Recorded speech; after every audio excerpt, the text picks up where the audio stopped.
अस्सलाम वालेकुम। Second year commerce accounting का चैप्टर नंबर 2 हम देख रहे हैं डेप्रिसिएशन, और इसके हम देख रहे हैं कि मेथड्स ऑफ डेप्रिसिएशन मुख्तलिफ कौन कौन से हैं। और आज के इस लेक्चर के अंदर हम sum of the year digit method के बारे में बात करेंगे। Sum of the year digit method की यहाँ पे आपको डेफिनेशन दी गई है, और इस मेथड में बताया जा रहा है कि हम जिस तरह से अब तक डिक्लाइनिंग बैलेंस मेथड के अंदर अपने रिजल्ट्स को ऑब्टेन करते आए हैं, सेम उसी तरीके से यहाँ पे भी वही काम होता है। और इसके अंदर जो पीरियोडिक चार्ज होता है, जो डेप्रिसिएशन के ऊपर हम लगा रहे होते हैं, वो उसको हम उसकी पूरी की पूरी एस्टिमेटेड लाइफ, जो हमारी असेट की पूरी पूरी एस्टिमेटेड लाइफ होती है, उस पर हम इसको पूरा अप्लाई करते हैं। और हर दफ़ा हम अपनी कॉस्ट के ऊपर, जो ओरिजिनल कॉस्ट होती है हमारी एसेट के ऊपर, उसके ऊपर हम एक फ्रैक्शन को चार्ज करते हैं और उसमें से हम माइनस कर देते हैं स्क्रैप वैल्यू। ठीक है, यहाँ दिया गया है annual depreciation is equals to depreciable cost multiply by fraction, और इसको हम sum of the year digits भी कहते हैं। अब यहाँ पे डेप्रिशिएबल वैल्यू क्या होती है? डेप्रिशिएबल वैल्यू, अगर आपको याद हो तो जब हमने डेप्रिसिएशन का चैप्टर स्टार्ट किया था, तो वहाँ पे हम कॉस्ट ऑफ मशीन निकालते थे, जिसके अंदर हम तमाम तरह एक्सपेंसेस रिकॉर्ड करते थे, और उसके बाद उसमें से हम उसकी स्क्रैप वैल्यू, जो हमारा असेट होता था, उसकी स्क्रैप वैल्यू माइनस कर देते थे। तो डेप्रिशिएबल वैल्यू वो वैल्यू होती है जो हमारे तमाम तरह एक्सपेंसेस उसके ऊपर, हमारे असेट के ऊपर चार्ज होने के बाद, उसमें से जब हम अपनी स्क्रैप वैल्यू निकाल देते हैं असेट की, वो चीज़ जो वैल्यू आती है हमारे पास, वो हमारी कहलाती है depreciable value of fixed asset. ठीक है, तो इस डेप्रिशिएबल वैल्यू को हम नीचे दिए गए फॉर्मूले, यानी कि depreciable value of fixed asset is equals to total cost of a fixed assets minus scrap value से मालूम करेंगे, और फिर इसका हम फ्रैक्शन के साथ इसकी प्रोडक्ट मालूम कर लेंगे। ठीक है, अब फ्रैक्शन मालूम करने के दो तरीक़ेकार हैं। एक जो इजी है वो आपको यहाँ पे फॉर्मूले की मदद से आपको बताया जा रहा है, बाकी आपको दोनों मेथड्स के ज़रिए इसका sum of the year digit method का फ्रैक्शन मालूम करने का तरीका दोनों तरह से आपको बताया जाएगा। फॉर्मूला है फ्रैक्शन का n और n+1 डिवाइडेड बाय 2। ठीक है, यानी कि n और n+1 जो है आपस में इन दोनों को मल्टीप्लाई किया जा रहा है और फिर डिवाइड किया जा रहा है 2 से, और n जो है यहाँ पे estimated life of a fixed asset. Okay, फिर हम आ गए यहाँ पे क्वेश्चन के ऊपर, और क्वेश्चन दिया गया है on January 10th 2011 Mr. Yamin purchased a machine at a cost of rupees 1,40,000. The scrap value is rupees 30,000. The estimated value of machine is 10 years. Mr. Yamin follows the calendar year and allowance method for recording depreciation. ये हमें data दिया गया है। जनवरी 10th को mister यामीन ने purchase की थी machine, जिसकी वैल्यू थी 1,40,000 और स्क्रैप वैल्यू इसकी थी 30,000 की, और अगर यूजफुल लाइफ की बात की जाए तो वो 10 साल की थी। रिक्वायर्ड इसके अंदर है calculate depreciation expense of machine up to 2015 under sum of year digit method. ठीक है, जो हम आज मेथड डिस्कस करने वाले हैं उसी के अंदर रहते हुए हमने इसकी डेप्रिसिएशन चार्ज करनी है। Secondly, give adjusting and closing entries for depreciation expense 2011, 2012 and 2013. 3 साल की आपने एडजस्टिंग और क्लोजिंग एंट्रीज मालूम करनी है। और फिर थर्ड इसमें prepare depreciation expense and accumulated depreciation account in T form. आपने प्रिपेयर करना है डेप्रिसिएशन एक्सपेंस और accumulated depreciation account T format के अंदर। ओके, इसके बाद फिर हम एक छोटा सा डाटा बना लेते हैं, जो कुछ भी चीज़ें हमें सवाल के अंदर दी हुई हैं। यानी कि कॉस्ट ऑफ मशीन हमें दी हुई है 1,40,000 रुपीज़ की, स्क्रैप वैल्यू दी हुई है इसकी रुपीज़ 30,000, और एस्टिमेटेड लाइफ ऑफ मशीन दी हुई है हमें 10 ईयर्स। ये हमने डाटा तैयार कर लिया। अब इसके बाद हमने इसकी सबसे पहले जो फॉर्मूला, अगर आपको याद हो तो फॉर्मूला भी आपको बताया गया, depreciable value of a fixed asset is equals to total cost of fixed assets minus scrap value. ठीक है, डेप्रिशिएबल कॉस्ट हमें पता होना ज़रूरी होती है। तो डेप्रिशिएबल कॉस्ट के लिए हमने पहले टोटल कॉस्ट रखी 1,40,000, और इसमें से हमने स्क्रैप वैल्यू जो गिवन थी हमें 30,000 की, वो माइनस कर दी। इस तरह से हमारे पास depreciable value of fixed assets यानी कि 1,10,000 रुपीज़ जो है वो एक ऐसी वैल्यू है जिसके ऊपर हम आइंदा 10 सालों में डेप्रिसिएशन चार्ज करेंगे। इसके बाद फिर नेक्स्ट हमने इसमें मालूम करना होता है फ्रैक्शन। फ्रैक्शन का फॉर्मूला यहाँ पे आपको दिया गया है n+1/2। n हमें दिया गई थी एस्टिमेटेड लाइफ मशीन की 10 ईयर्स। ठीक है, तो n की वैल्यू यहाँ पे हो जाएगी 10। हमने जहाँ जहाँ n आ रहा था वहाँ वहाँ n रखा, 10 + 1 11 हो जाएगा, मल्टीप्लाई हो जाएगा 10 से तो 110 बन जाएगा। फिर इसके बाद हमने इसको कर देना है डिवाइड, और डिवाइड करने के ऊपर हमारे पास इसका आंसर आ जाएगा 55, यानी कि फ्रैक्शन हमारे पास आ गया 55। अब मैंने आपको लेक्चर के शुरू में कहा था कि इस चीज़ को मालूम करने के दो मेथड हैं, यानी कि फ्रैक्शन को हम दो तरीके से मालूम कर सकते हैं। तो सेकंड मेथड भी देख लेते हैं और इसके दरमियान डिफरेंस क्या है, हमें कौन सा मेथड फॉलो करना चाहिए, वो चीज़ भी हम यहाँ पे देख लेते हैं। ओके, फ्रैक्शन मालूम करने के लिए हमने करना ये होता है कि sum of the life of the assets, हमने सम करना होता है जितनी भी लाइफ असेट की है उन तमाम नंबर्स को प्लस कर लेना है। ठीक है, यानी हमें 10 ईयर्स की लाइफ दी गई थी कि एस्टिमेटेड लाइफ 10 ईयर्स की है, तो मैंने यहाँ पे 1 + 2 + 3 + 4 + 5 + 6 + 7 + 8 + 9 एंड +10 तक ली गई। ठीक है, 10 साल की इसकी एस्टिमेटेड लाइफ थी, मैंने 1 से लेके 10 तक नंबर्स रखे, डिजिट्स रखे और उन सबको प्लस कर लिया।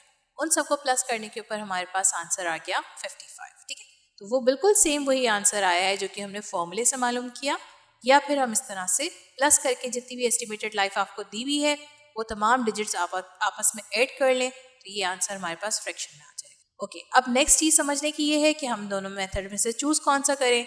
तो देखिए, मेथड दोनों ही ईजी हैं, दोनों में आप कोई सा भी फॉलो कर सकते हैं, लेकिन जो हमने दूसरा मेथड देखा जिसके अंदर हमने डिजिट्स को आपस में ऐड किया, ये मुश्किल जब हो जाता है जब हमारे पास एस्टिमेटेड लाइफ जो है वो ज़रा लंबे अरसे की, ठीक है, यहाँ तक तो 10 तक था ये, तो हमने कर लिया इजीली।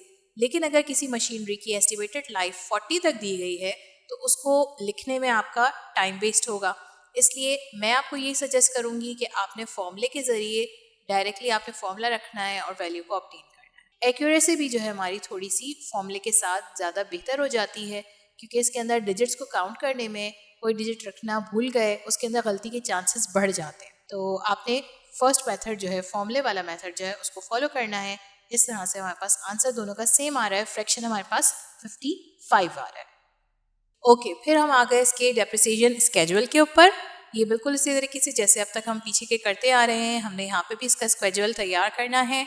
सबसे पहले हमने पीरियड का कॉलम ले लिया, फिर हमने डेप्रिशिएबल कॉस्ट इनटू फ्रैक्शन, क्योंकि हम डेप्रिशिएबल कॉस्ट मालूम कर चुके हैं और फ्रैक्शन भी मालूम कर चुके हैं। फिर इसके बाद हमने नेक्स्ट कॉलम बनाया डेप्रिसिएशन एक्सपेंस का, accumulated depreciation, book value at the year and.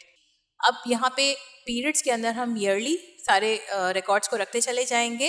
इनके अंदर आपको 5 साल की डेप्रिसिएशन निकाल के दिखाई गई है, और आपके एग्जाम्स में आपकी बुक के अंदर जितने भी साल की आपकी डेप्रिसिएशन रिक्वायर्ड होगी उतने आप ईयरली बनाते चले जाएंगे। तो फर्स्ट ईयर के अंदर हमने ईयर 1 के अंदर 2011 ले लिया और डेप्रिशिएबल कॉस्ट हमारी 1,10,000 थी, उसको हमने मल्टीप्लाई कर दिया फ्रैक्शन से। ठीक है, फ्रैक्शन क्या है हमारा, फ्रैक्शन हमने करना ये है कि 10 साल की एस्टिमेटेड लाइफ है तो हमने 10 रखा और डिवाइड कर दिया फ्रैक्शन से, यानी कि 55 से, जो अभी हमने आंसर अभी ऑब्टेन किया था। तो इसको हमने जब डिवाइड किया, इसका आंसर बनेगा हमारा, जो कि हमारी कहलाएगी डेप्रिसिएशन एक्सपेंस, और ये है 20,000। नेक्स्ट हम आ गए एक्यूमुलेटेड डेप्रिसिएशन के कॉलम के अंदर। एक्यूमुलेटेड डेप्रिसिएशन क्योंकि प्रीवियस ईयर में कुछ थी ही नहीं, हमने खरीदा ही इस ईयर है एसेट, और इसकी एक्यूमुलेटेड डेप्रिसिएशन सेम हम 20,000 ही रख देंगे।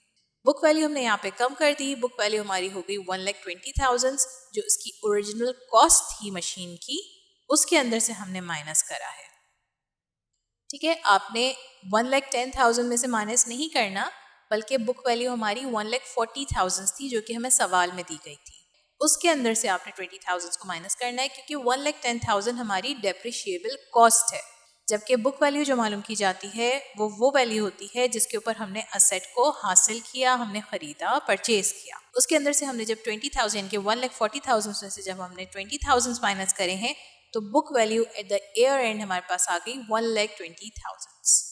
ठीक है, फिर उसके बाद हम नेक्स्ट ईयर पे आ गए, और नेक्स्ट ईयर में हमारे पास दोबारा से वही काम करना है। 2012 है, ईयर 2, और डेप्रिशिएबल कॉस्ट हमारी 1,10,000 थी, मल्टीप्लाई कर दिया हमने 9 डिवाइड बाई 55। अब यहाँ पे 9 क्यों आया, क्योंकि हम एक साल कम कर रहे हैं, तो हम आहिस्ता आहिस्ता डिक्लाइन करते चले जाएंगे अपने ईयर्स को।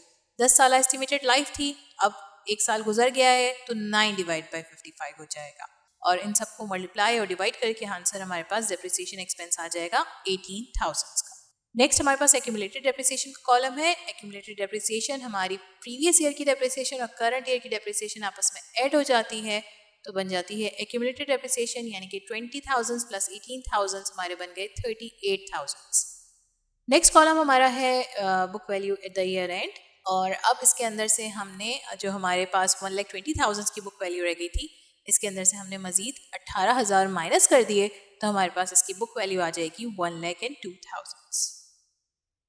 ओके, इसके बाद फिर हम ईयर 3 यानी कि 2013 पे आ जाएंगे, और 2013 के अंदर भी हमने डेप्रिशिएबल कॉस्ट 1,10,000 रखी, मल्टीप्लाई किया 8 डिवाइड बाई 55, मजीद एक साल कम हो गया है, 10, 9 और अब 8 पे आ गए। इसका आंसर आ जाएगा आपका, डेप्रिसिएशन एक्सपेंस आ जाएगी हमारी 16,000।